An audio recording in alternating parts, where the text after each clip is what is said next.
Moi, je m'appelle Elsa Vigneron, je suis accueillante animatrice au planning familial de Louis. Moi, j'ai commencé à collaborer avec le centre Inforce Jeune Louis dès que j'étais stagiaire au planning familial. Je les ai rencontrés via le projet Prisme de l'amour. Et puis après, quand j'ai été engagée au planning familial, j'ai trouvé que c'était un chouette service, donc j'ai essayé de continuer le partenariat. Moi, vu que ça fait 4 ans que je suis au planning familial, au niveau de l'évolution, ce que j'ai vu, c'est que c'était essentiellement via des projets comme le Prisme de l'amour qu'avant les services étaient amenés à collaborer. Et puis, de plus en plus, c'est mis aussi des réunions informelles où on se voyait parce qu'on remarquait qu'on s'entendait bien.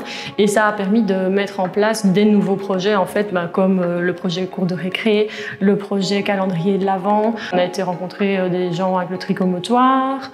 On a fait le projet du calendrier de l'Avent, donc c'est aussi de la sensibilisation pour les VRAS. Toujours sensibilisation aussi, prévention pour les journées mondiales, prévention sida, le projet cours de récré, voilà ceux qui me viennent en premier.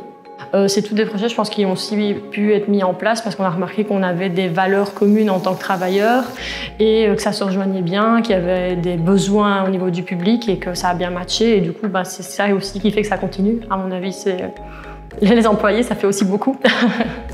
Le rôle joué par Inforce Jeune Louis dans le partenariat, je dirais un rôle quand même actif au niveau de la réflexion, des propositions faites en réunion, de l'action sur le terrain.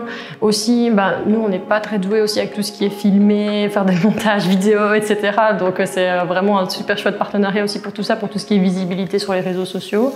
Après, aussi toutes vos spécificités et vos missions, parce que quand on a un jeune qui se pose des questions par rapport à son orientation scolaire, par rapport à comment trouver un job, le permis, c'est des missions infimes, il y a plein d'autres choses que vous faites, mais nous, c'est essentiellement pour ça aussi qu'on réoriente vers vous, en fait. Il y a quand même beaucoup de jeunes qui se posent plein de questions et qui des fois se disent que c'est des bêtes questions. En fait, il n'y a pas de bêtes questions, donc je pense que c'est super bien que vous ayez des permanences pour pouvoir répondre à n'importe quelle question ou réorienter si ce n'est pas vos missions.